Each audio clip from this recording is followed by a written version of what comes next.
We're live. Welcome, good morning, good afternoon, and good evening to one and all, whoever is online and also whoever is watching our stream. Today, we are bringing some indigenous knowledge related lecture from Ethiopia. So, as we all know, indigenous knowledge is in a way, cornerstone of Ethiopian cultural identity. It's sustainable development, also rooted in the centuries of the lived experience of the population there. So it guided communities for many things, including livelihood issues, agriculture, conflict resolution, environmental conservation.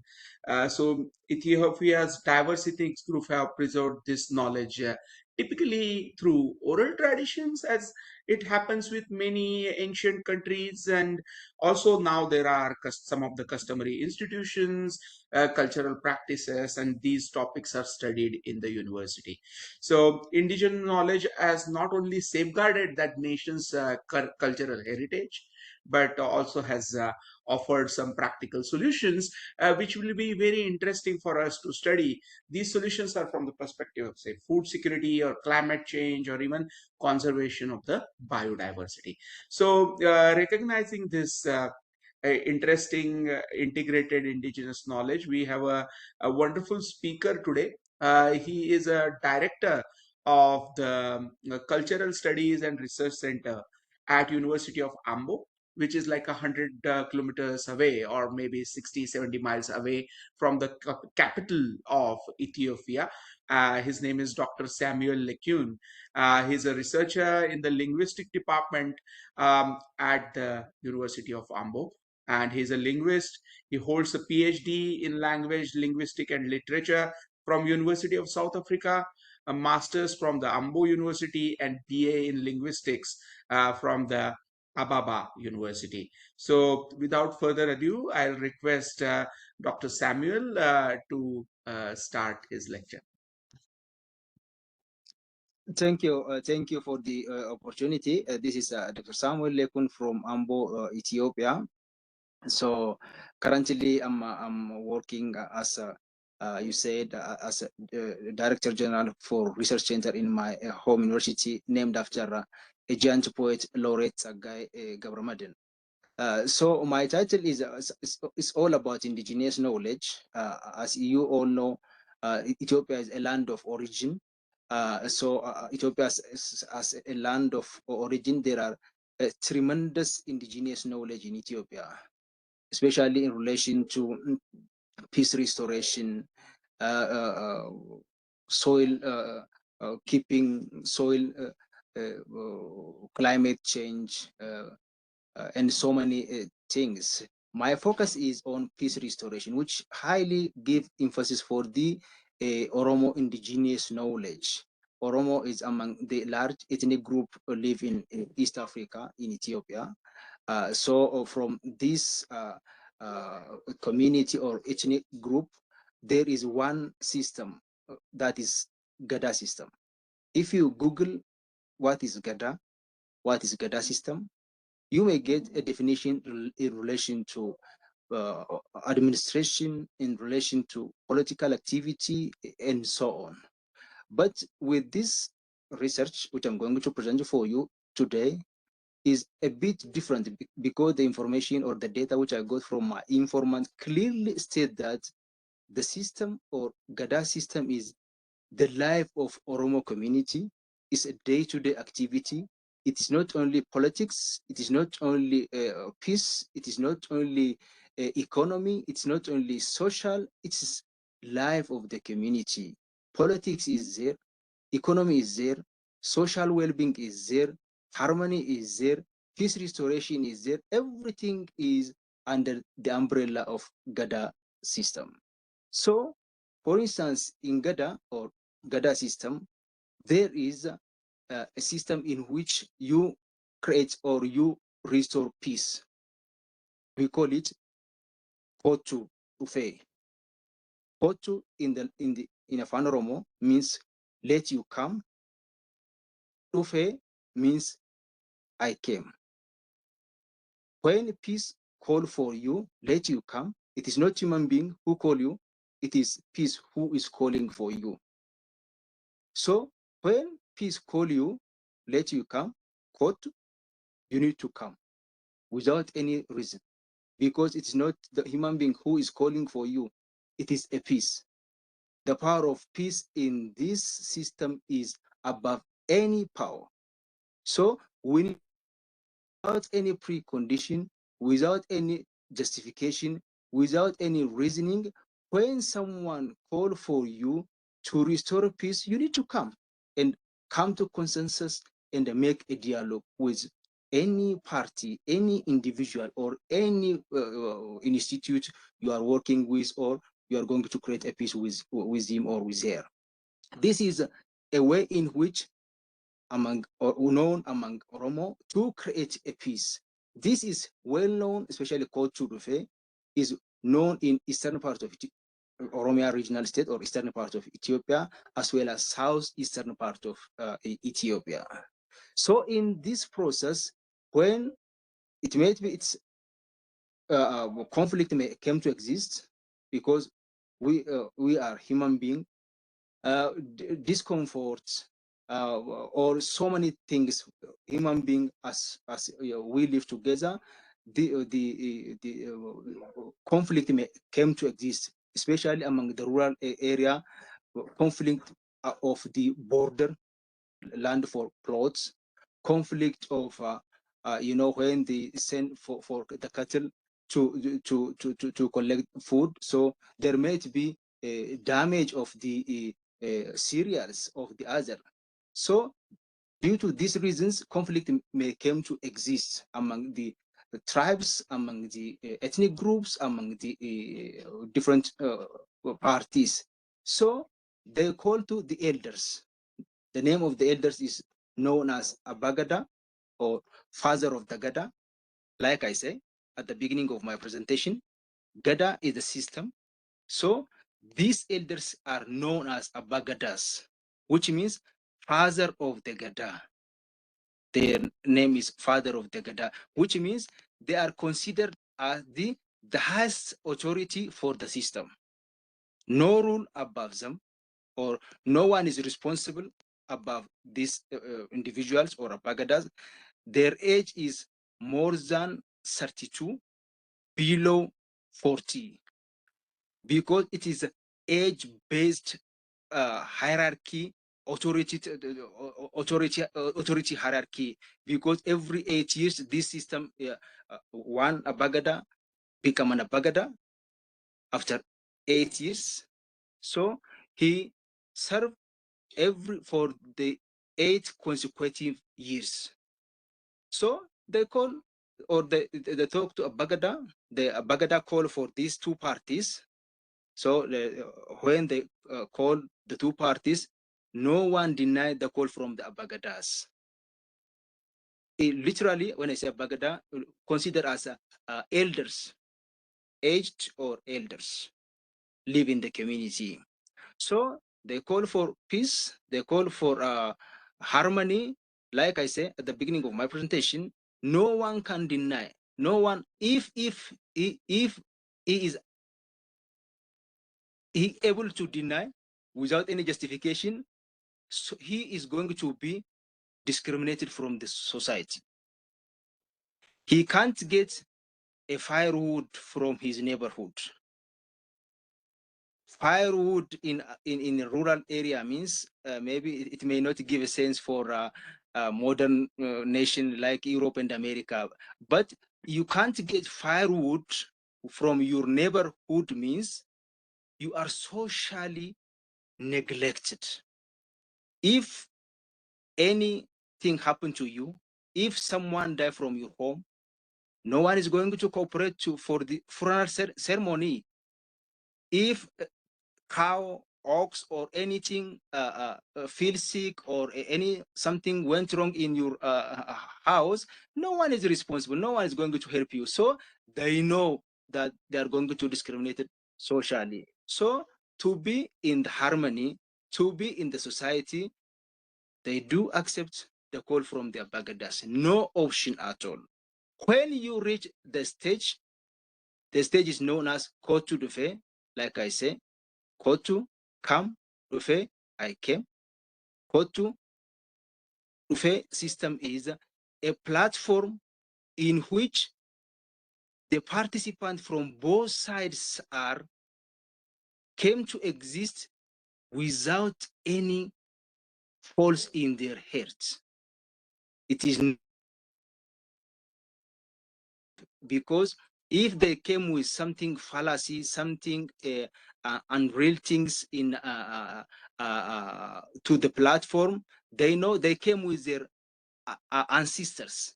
They are forced to participate with their children, with their relatives. So he's going to make oath in the platform. So he's going to bite his kid when he make an oath. So all these things going to be happen to his ancestor, his children, his father, grandfather, all lineage. So he's not going to come or get involved in Kotu Ufe peace restoration system with something by carrying something wrong in his heart. So according to the participants, your palm, you know, palm, yeah, your hand, palm should be clean, which means your hand must be clean. It is it's natural. Someone can kill some another person. It's natural. You can't keep from any incident all the time. But when you come to engage in this platform, you need to come with a clean hand and clean hearts. This is a must to engage, to bring peace among the community, to harmony with the other party or with other individual which is created knowingly or unknowingly. So this system is, like I say, the Gada system is a day-to-day activity. It's a life of the philosophy of Oromo, which is known by Gada system. This is one concept, one genre from Gada system in which peace is restored among the Oromo people. The other reason, the other concept in relation to peace restoration among Oromo is that Guma. Guma is the other. So there are steps. There are steps. The first step is like, you know, we call it Jarsuma among Oromo, among Amara, Shumgilina. Jarsuma is a, you know, you may create something with your neighbor, you know, something like someone might borrow some money from the other. For the next year, I will give you back. If he failed to give back to the one to his neighbor, so this can be manageable in Jarsuma level. This is very simple case or scenario in which can be managed among the at Jarsuma level. Or if someone children hit for the others, this can be managed by Jarsuma, because these are some minor cases among the community. So this is known as Jarsuma, which can be minor cases can be managed among the community. So if something which above Jarsuma, it may be something like a big crime, like took someone's wealth knowingly. It may be ox, it may be cow, it may be another wealth. This is something which can be managed above the Jarsuma, or else it may be kill someone's relative or something like that. This is known as am I audible? Yeah, thank you. Guma. So the layer is above Jarsuma, is we call it Guma. When we say Guma, Guma is something, you know, it's a system in which complex crime issues are managed locally by the Gada leaders, by the Gada elders. So, like I say, Abagada is the highest authority, the highest person in this system, but there are other participants in this case. For instance, in Guma, there are Luba or Hayu, which is above Abagada. No one is, like I say, administration-wise, no one is above Abagada, but there are advisories. Age-wise, there may be 60, there may be 70, there may be 110 years. There are individuals, those who live more than 100 years. There are advisories. We call it peace advisories, because from their life experience, from their day-to-day activity, or from other incidents they have been experiencing in their life, they advise for the Bagadas.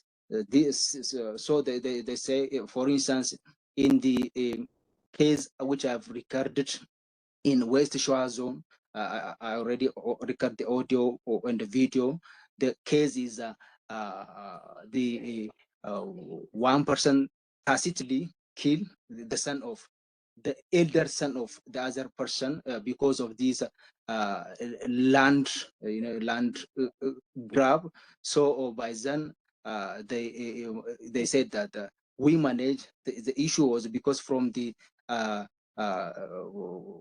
defendants part,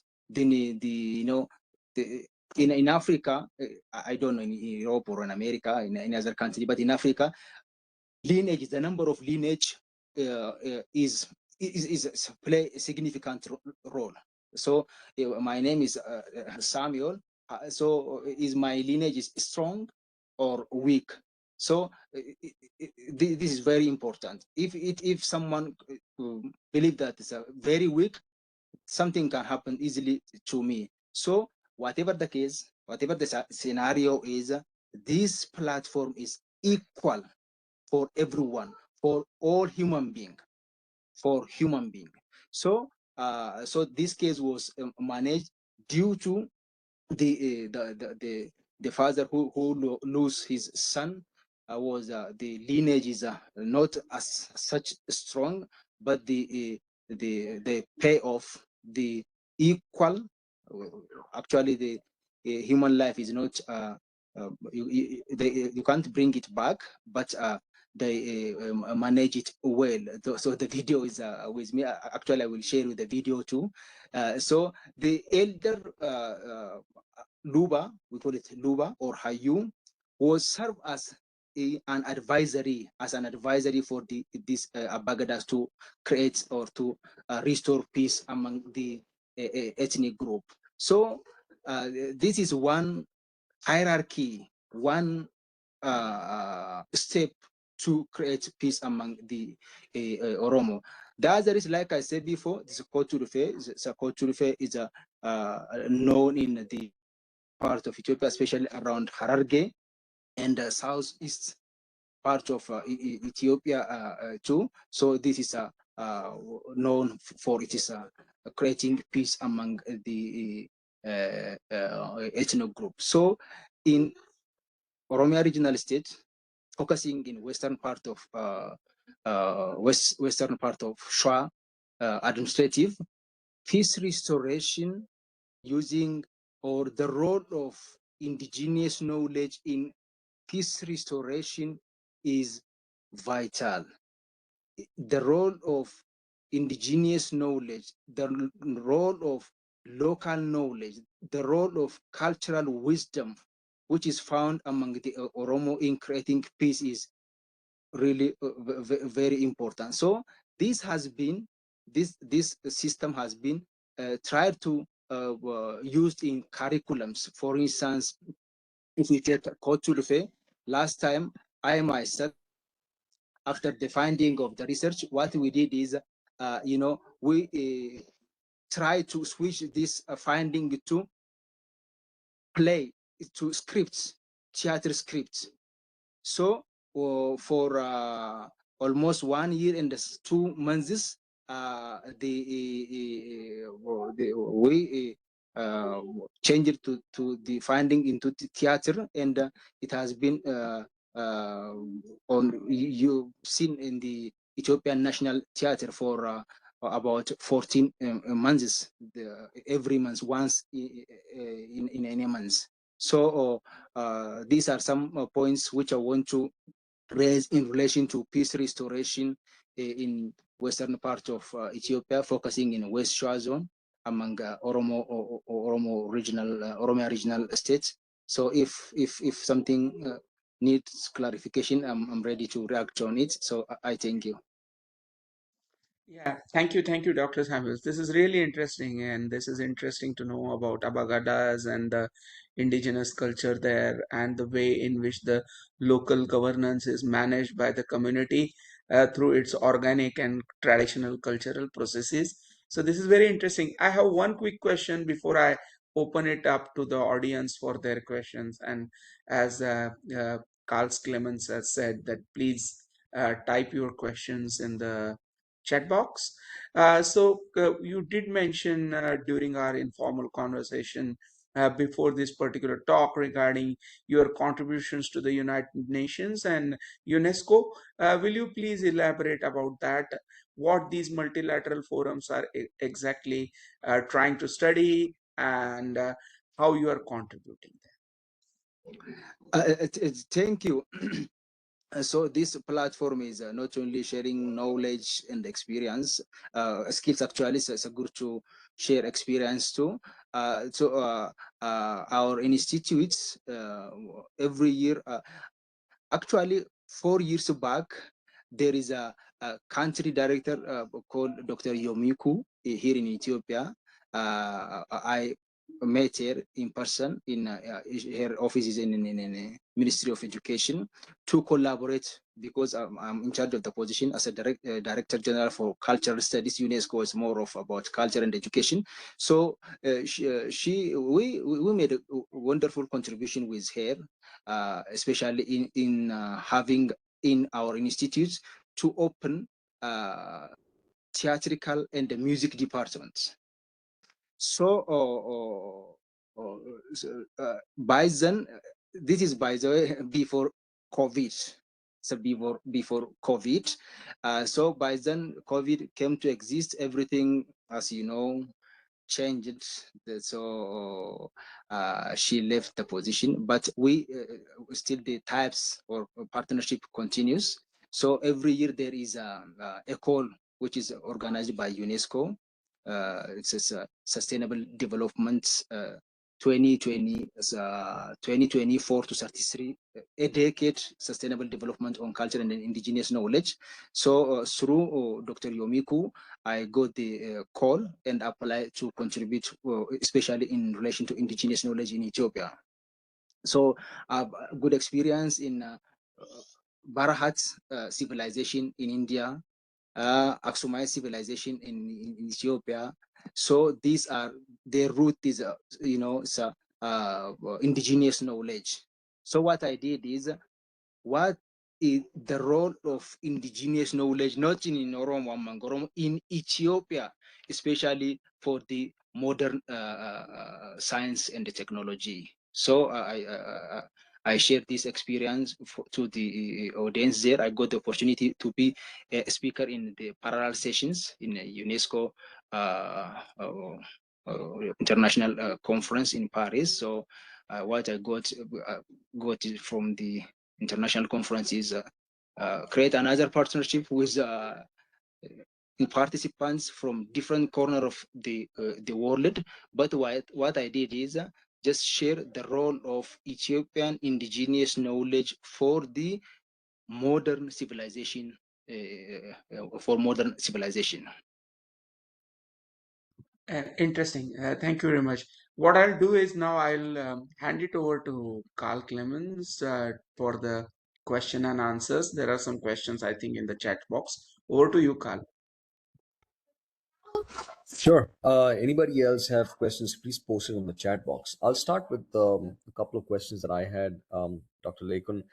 So I've had several Ethiopians And some of them I know that they believe that Ethiopians were originally Jews, that they were originally biblical Jews. How far is that true? And what is the origin of the Oromo religion? How old is it? And what is its relationship to Judaism, Christianity, and Islam? A great, wonderful question. Actually, this the origin of dwellers especially in the territory we call it Ethiopia. Actually, the territory of Ethiopia is including the Sudan to the Egypt too. We call it Kush, the land of Kush. Cushitic, because of Cushitic civilization. So Oromo, all ethnic group, live in the current border of Ethiopia is known with Kush. So Ethiopia is known by it is accepting Islam in 4th century. For this, we have reason and justification. There is a mosque which is found in current Tigray regional states. So there is a mosque there. So where Nabi Muhammad sent his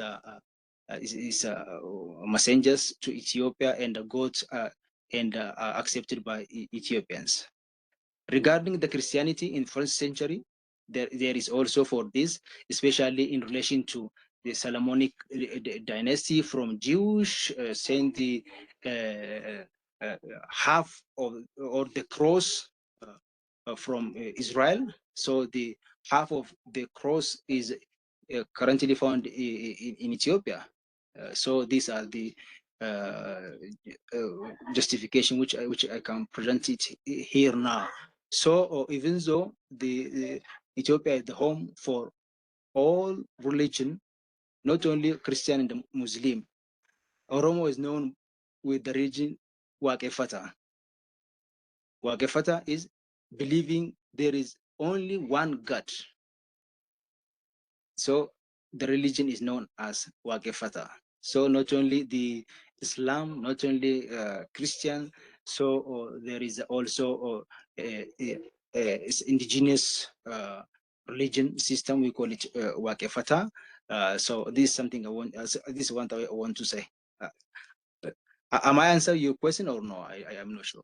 Yeah, kind of. I mean, I have seen that festival in Ethiopia where they bring out the Ark of the Covenant, which supposedly now resides in Ethiopia.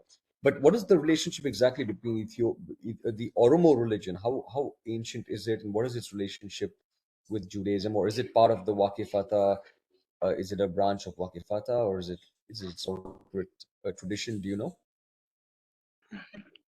Sure, thank you. Recently is known no single religion Oromo follow in recently, because there are Muslim Oromo, there are Christian Oromo. In Christian there are Protestants, Orthodox, and other Christianity. There are also Waaqeffatas. But etymologically, so the word Waaqeffata came from Afan Oromo, which is the wisdom of Oromo community by itself. Its meaning is believing in one God. There is only one God. So I believe in one God. There is only one God. So this is Am Waaqeffata. So the number, even though the number of Waaqeffata is dynamically reducing from time to time, because nowadays some Oromo shift to Muslim, some another Oromo switch to Christianity. The number is even though reducing, but the religion was there. This is something what I want to say. Understood. So, kind of related to this, Dr. Heshu Rahman, she's from Iraq. She has a question saying, so you said that Oromo is mainly like an ethnicity. You have Muslim Oromo, Christian Oromo, and you have the Oromo tradition that acts as a substrate. So, what is the difference between Oromo Ethiopians and other non-Oromo Ethiopians? What is and how many different such nations are living within Ethiopia? A good question. Even forget about someone as a region, forget about someone as a city. In a city which I'm living now is known as Ambo. Ambo is the capital city of West Shoa Zone. There are Oromo, there are non-Oromo. They live regardless of their ethnic difference. They live together. The social harmony of the dwellers of the Ambo city is incredible. So no, because like I say, even though the modern court is there, for information, by the way, now the modern court is encouraging the traditional court one, because in modern court, you look for the gap, because the plaintiff and the defendants may create some gap in their response to the judges. In traditional court, you don't have room except go to the traditional courtroom with truths and truths only. False have no place in a traditional court system in Ethiopia. So nowadays, in every, especially in Oromia regional states, because the concept of peace restoration in among Oromo is, in the Geda system, it's vital. So they are switching. Even the government is building a traditional court houses in every district, in every zones, in every administrations. So they are switching to the traditional court. So no option. So by default, even you are from Oromo, from non-Oromo, with harmony. This does not mean that no conflict at all in the country, in the region. Conflict is always there.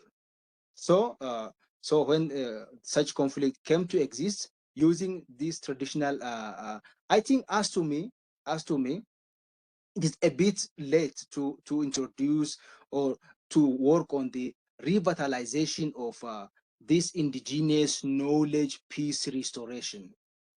Like even if this came to introduce like a couple of decades before, the conflict which exists in Ethiopia today may not be exist, or the as to me, it's a good to work on it, even though. So that is what the government give high emphasis. The recent regime give emphasis, and try to use this local peace restoration in all, especially in all regions across the country. Okay, I wanted to come back to why you said it's a bit too late to use Oromo traditional knowledge. But before that, just wanted to get a quick this thing. So Oromo is basically like a linguistic group. Would that be accurate? Like a sub-linguistic group within Ethiopia? And how many other such groups are there within Ethiopia? Such ethnic groups within Ethiopia? Great. Oromo is among the large ethnic group living in Ethiopia. Not only in Ethiopia, actually in Kenya. Also, there are Oromos, Oromo Borana. Borana is found in Ethiopia and Kenya too. So the largest ethnic group in Ethiopia is Oromo. Like Oromo, there are 86 ethnic groups living in today's Ethiopia. 86. So among these, Oromo the large, Amara the second to Oromo. These are we are about 86.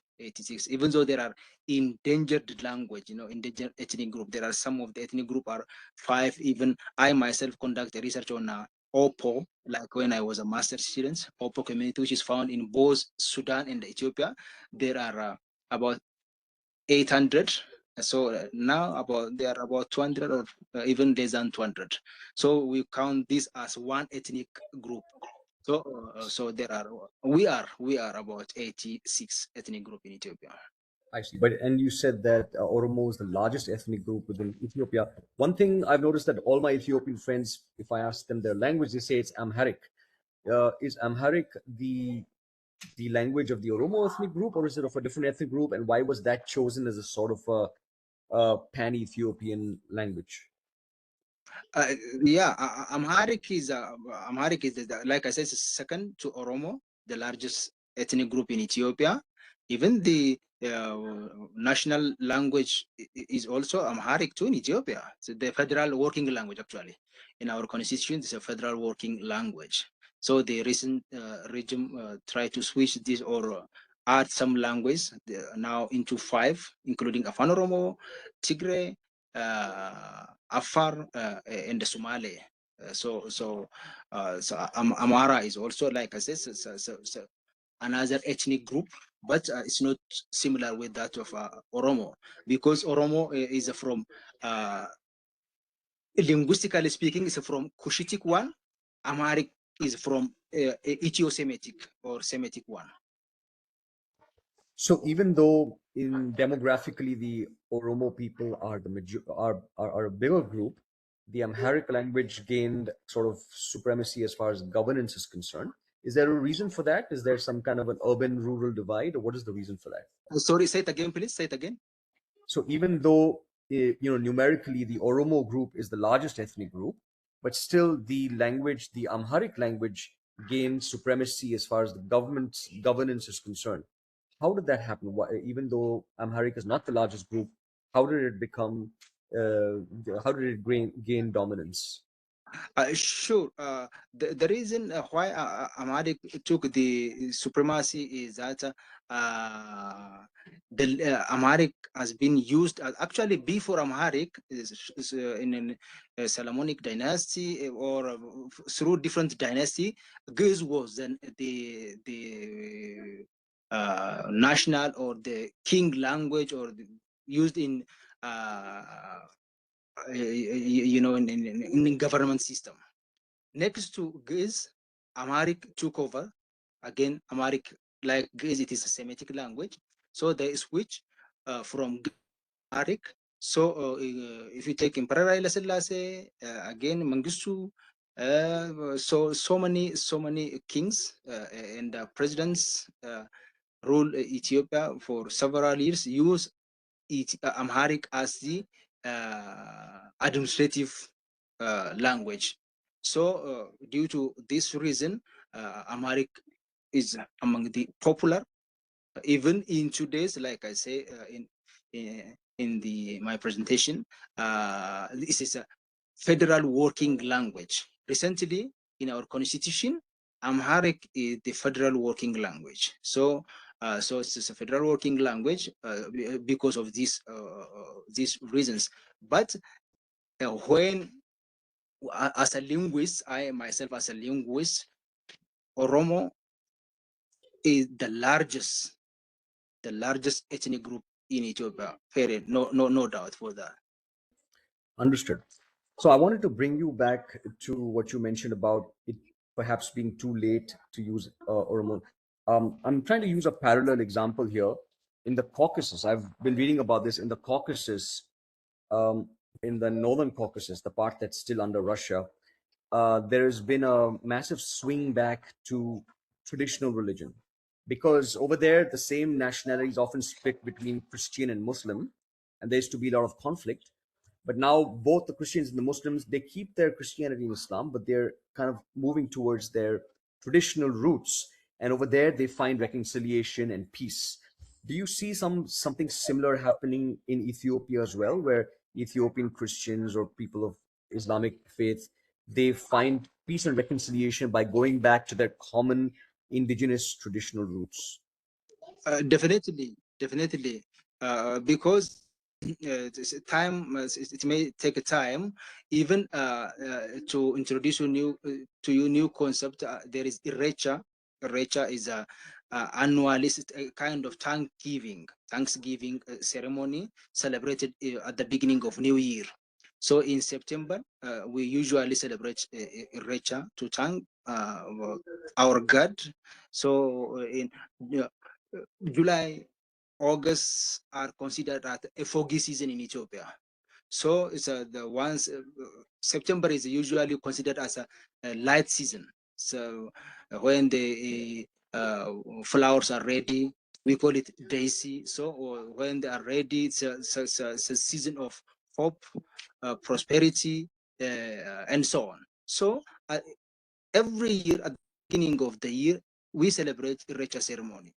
When we celebrate this Recha ceremony, we celebrate regardless of age difference, regardless of religion differences, regardless of any status. You might be a higher official in the government system, but in this platform, all we are equal. We reach the platform, or we reach in this ritual ceremony because of we all are human beings. Forget about your religion, forget about your status, forget about your gender, age, blah, blah, blah. But regardless of any differences, there is a ceremony in which we all celebrate at the beginning of New Year. So this is highly promoted, and nowadays about 10 million participants are engaged in this ceremony. This ceremony is celebrated in both the two cities. One is Addis Ababa, the capital city. The other is, sorry, the other is Bishoftu city, which is nearby the capital city. So, I think this ceremony is paving the way not only for Oromo, astonishingly, even not only from Oromo, other ethnic group, including Amhara, including Tigray, including other major ethnic group, start or almost for the last 6 or 7 years, they already start engaged in this ceremony. So this is paving the way for the harmony and reconciliation at a national level we have. So it is true, it is undeniable. So we are looking to the indigenous knowledge we have before. So this activity is creating, it's a kind of using this knowledge to create peace in Ethiopia. That's very fascinating. I do believe that traditional religions, far from being outdated, they actually have the answers to a lot of the uh, fissures caused in society today.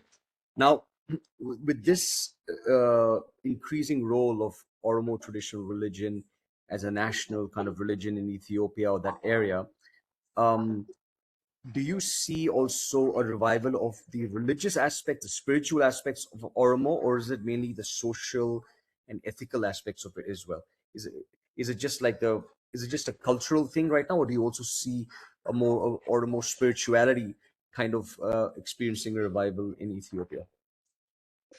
Actually, it's a kind of holistic, because nowadays uh, uh, cultural revitalization is promoted in Ethiopia, especially the recent regime give high emphasis for the Ethiopian culture system to use the indigenous knowledge. So among the Oromo, or this the spirituality, not only spirituality, the culture aspect too is emerging. Not emerging, reviving, actually. Reviving is already there, but it's a kind of revitalization.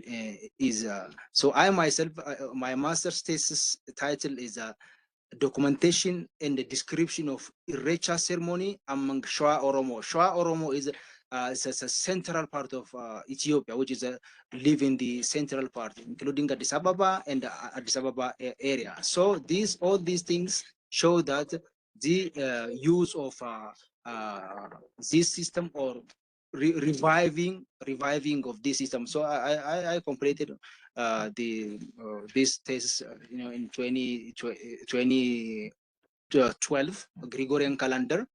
So for your information, we are in 2018 now. I think you know Ethiopian calendar. You all are young in 8 years, according to Ethiopian calendar. So in revitalization, anyways. I see. So that for me is a key takeaway, because then that's also what's happening in the Caucasus, is where it's not just a cultural coming together on the traditional religion, but also a revival of traditional spirituality. Some of the old dilapidated temple ruins have been renovated, and both the Christian and Muslim Caucasus tribes are gathering there to pray every week and so forth. That's wonderful to hear. Um, because you see other places where traditional culture is sort of just digested by the dominant Christian or Islamic traditions. For instance, in the Middle East, you have Nowruz or Shab Yalda, which is kind of digested by Islam, or Christianity digested Halloween, or festivals like that. But I guess this is different right now in Ethiopia. So coming back, why do you think that the Oromo culture, it's too late for the Oromo culture to actually make a difference as far as peace and conflict resolution is concerned? Why is it too late? How do you decide that? Yeah, as to me, this is one the maybe among the five or four, yeah, five major questions I've been asked for my informants when I collect the data. Actually it's too late because it is ignored because it has been considered as the especially in recent modernization, be it modernization or globalization. The significance of using these these systems are, they consider is insignificant. But now they went to the modern court. The modern court created gap between the community, even though the plaintiff and the defendants, at the end of the day, one is going to win. But in Oromo, not only Oromo actually, in most Ethiopian ethnic group, peace restoration system is win-win approach. No one is going to lose. No one is going to gain. The only thing which is expected from the two parties, or both participants, who came to the platform by carrying only and only the truth. If you carry the truth, there is a saying, always truth favors. So for a long period of time, this indigenous knowledge has been ignored, considered as insignificant, but finally, it is very important. So the concept of back to the origin, so like Zionism of Israel, so it's back to the origin. So we are trying to back to the origin and use, it is undeniable that we are, like I said at the beginning of my presentation, we are in AI era, but even though we are in AI era, we should not close our eyes, because there's a recent science technology is using its own role in creating good world, but we need to inculcate this indigenous knowledge in which it can be copped up or parallelly use our indigenous knowledge to create peace among all ethnic groups in Ethiopia. That's very so. It's a kind of a parallel justice system, and you kind of brought out the philosophy of justice in the traditional system versus in Ethiopia's official legal system. Now, the official legal system in Ethiopia, what kind of jurisprudence does it follow? Like, for instance, over here we have Anglo-Saxon jurisprudence, and Awkward being a very litigious society, and then we have Sharia law, for instance, in other countries. In Ethiopia, where does their legal jurisprudence come from? Yeah, actually the modern legal system during the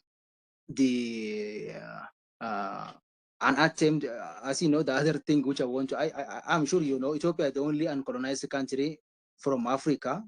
So, but there is an attempt by Italian. For an attempt by Italian, there is a traditional law system or court system among the community. But when there was an attempt by Italian, especially for patriots, those who defend their country, not to be colonized by Italian, they brought them to the put it in quotation, modern court system in the community. So finally, defend Italy from Ethiopia. So the modern court system, as far as my literature is concerned, so it's came to exist to Ethiopia through an attempt from Italy. I see. I see. There's just a couple of more questions. One question is from Dr. Nagesh Bose. He has also traveled extensively in Africa. He says, great presentation. Where are the younger generation of Oromos on this topic? And what are their perspectives on moving back to traditional ideas and practices in spirituality? What's the trend amongst the younger generation of Oromos or Ethiopians in general? Yeah, the younger generation is, to be frank, especially in recent scenario, they are dig out into the indigenous knowledge. They are giving more priority to local language, to local knowledge, to local wisdom, rather than give their eyes or keeping their eyes in this modern scenario, say it in AI, say it in science, technology. That is why I say this is a good springboard in which the Ethiopian indigenous knowledge can be revived. I think it's a kind of utilization, especially in the maybe the last 5 or 6 years, because if you go to not only among Oromo, if you go to Amara, they are looking into the local wisdom they have before their father and sister have been used for a long period of time. Not only Amara, there is among the other ethnic group, for instance, if you go to Afar, there is a Degu, which means sharing idea. If without using any media, any social media, any mainstreaming media, without using any media, there is a system in which they have been shared information. We call it Degu, which means what is the status of my country? What is there? So he shared the information. Is there anything new in your region? Yes, there are some two things are new. This, and this. From my side, there are nothing new. If there is nothing new, if there are something new, they share the experience. So even I don't know, even the concept of Degu, I myself came to know in the last half a decade. So so it's a promising, anyways. Like I say, it's a promising. So even the Ministry of Education is give high emphasis for the indigenous knowledge. There's a nationally created a kind of committee in which we document the indigenous knowledge in Ethiopia. All universities are engaged in. So anyways, the green light is blinking in all regions in Ethiopia in relation to indigenous knowledge. Fantastic. I was going to ask what is the representation that Oromos have in the state apparatus, but I think the question is moot because, as you mentioned, there's two different philosophies of jurisprudence. So if the system is based on a different philosophy of jurisprudence, it doesn't matter how many Oromos are there or not. If one system of jurisprudence is about who is guilty and who's not, or who's the oppressor and who's the victim, then there's nothing much. But here you have a traditional system which is about both people, like you said, a win-win situation. So I'm going to just ignore that question of mine. I have one last question to leave you with. You have been doing a lot of outreach outside of Ethiopia, taking this experience outside of Ethiopia. You visited Europe, you visited India. I don't know, have you visited West Asia, like the Middle East as well? And what has your experience been with how receptive those different audiences are to your presentations? What is your experience with being able to collaborate and finding a sort of commonality with these different cultures? If you could share a little bit about that to end the session, that would be great. Sure.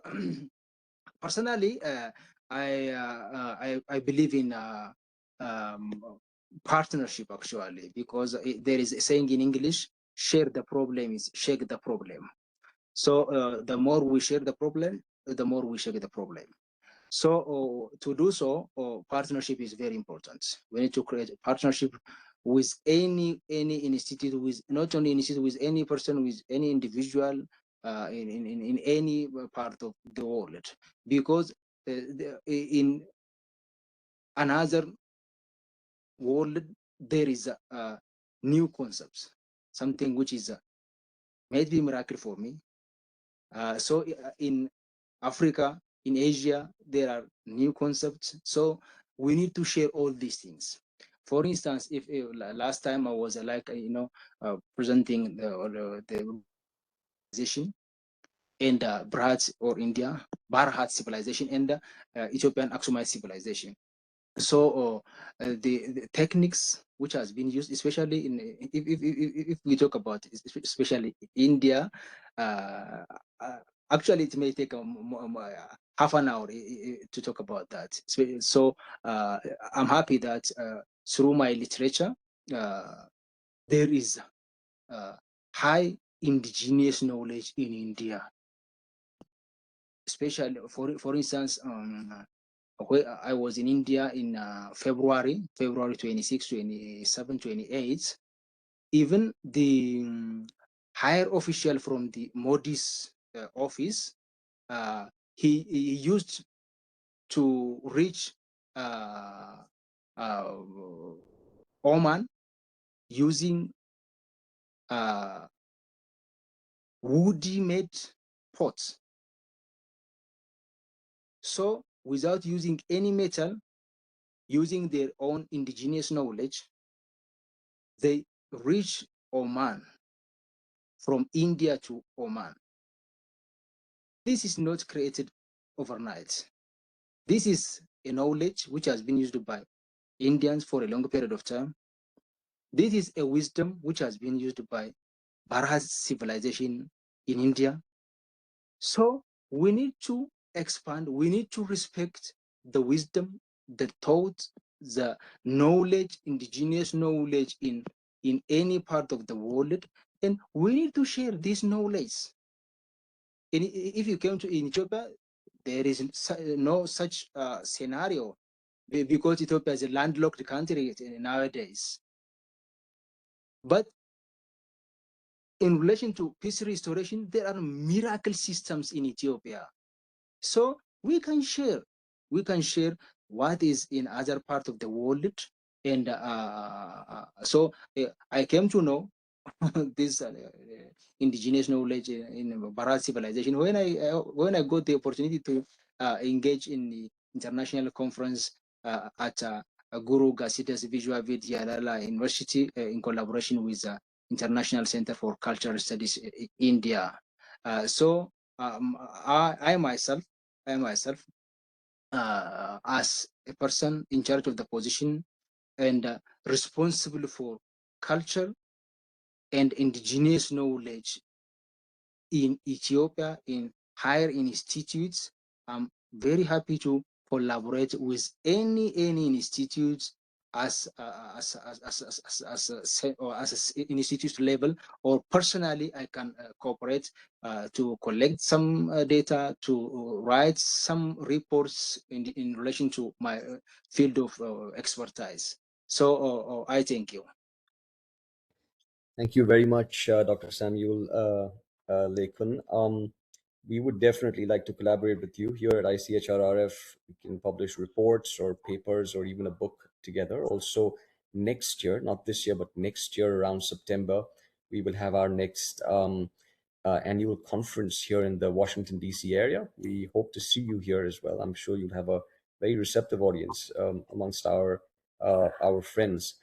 We will be uploading a recording of this session to YouTube by tonight or tomorrow morning, and I will certainly send you the recording.